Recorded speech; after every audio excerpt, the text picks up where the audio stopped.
Tonight's show is going to be all about impedance rise. And if you notice, I called it impedance rise and not box rise. There is no such thing as box rise. The box will change the impedance curve, and depending on the box you put in, it can go up or down. So it's technically not box rise, it is technically impedance rise. We're going to show you what different enclosures do, and we've got a little demonstration for you here. And I promise you guys, I don't know everything there is to know about impedance rise, but we're going to do our best tonight, and we're going to try not to get too far down in the weeds. We're going to try to just make this as easy for you guys to understand as possible. And we got a really interesting conclusion to make about this at the end of the show, so should be a lot of fun. So let's start by pulling up some graphs, and we're going to see what woofer we're going to use. Well, what else would we use but a KICKER woofer, and none other than the Solo X woofer. You guys have been doing absolutely incredible things with that woofer. So L7X, resonant frequency on the 12-inch at 41.6 hertz. So with that being said, Ernie, I'm going to keep going with the laptop. We're just going to start right in with some graphs. We all love graphs. All right, so what we have here, this is a graph of an infinite baffle, or basically the driver itself. So if you notice here, it does show a sealed enclosure. This program will not actually show us the resonant curve of the driver. But if you look down here, so we got 1,400 cubic liters, which works out to roughly 49.5 cubic feet. That pretty much is infinite baffle. So if we look at the graphs below here, the top graph is going to represent the projected frequency response. The bottom graph is the impedance curve, and that's what we're talking about tonight. So this driver, even if it was not in an enclosure, would have a very similar impedance curve.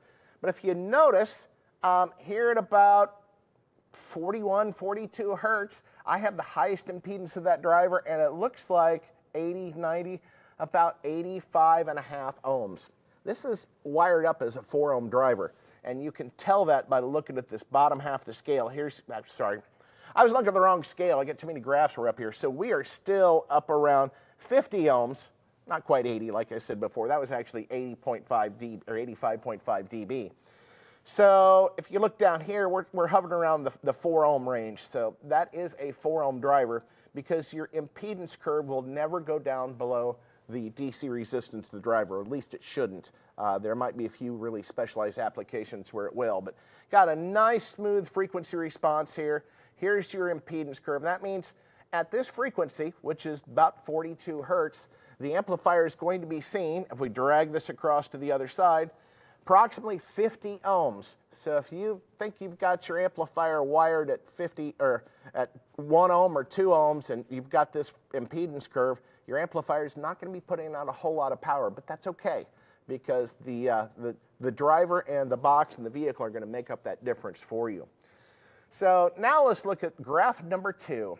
Now we have a sealed enclosure that's roughly about 2.5 cubic feet. Now that's going to be the recommended sealed, or kind of what we just pulled out. As I told you guys, I've kind of build these with sealed enclosures because I like the way they sound in a sealed enclosure at about 2.25 to 2.75 cubic feet. But this is a 2.5 cubic foot sealed enclosure. If you notice, that impedance curve is still very similar.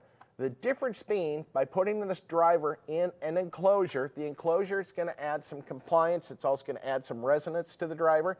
It's going to change the frequency, and it's going to change the impedance curve, which, as we expect, everything we do to this driver is going to change the impedance curve one way or another.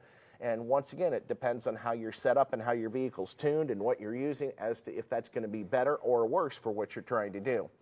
So we had 42 hertz roughly as the free air resonance, but now we're looking here at somewhere around 46, 47 hertz. So it's pushed that impedance curve, the highest point, up a little bit higher. But if you notice, if we follow that across, we're actually about 44 ohms. We actually dropped approximately 8 ohms of impedance. And notice I'm saying impedance and not resistance. So resistance is DC, impedance is AC. So very similar looking graphs. In fact, I think I should be able to take this computer and go back. So there is your graph of the driver itself.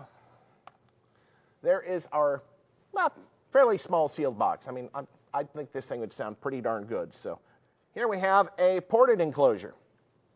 So we know this is ported because we look at the little graph up here, and this is going to be a 3 cubic foot ported enclosure. So if you notice, the graph has changed very substantially from sealed, but look what happens here. Look what happens to the impedance curve. We now have a double hump.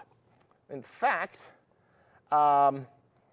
it's not very stable. It's not stable, I guess I shouldn't say. So we have a really underdamped enclosure. So we have a lot less control over the woofer at the lower frequencies than we do the upper frequencies, and that's what you see right here by this hump.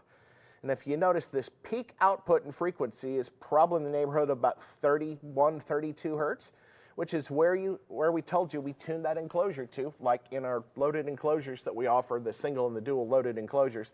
They are tuned at 31 hertz, so this is going to be a very typical response curve that you're going to see from those drivers. But notice what the impedance does right here. At that same frequency, that's where your impedance curve is at its lowest.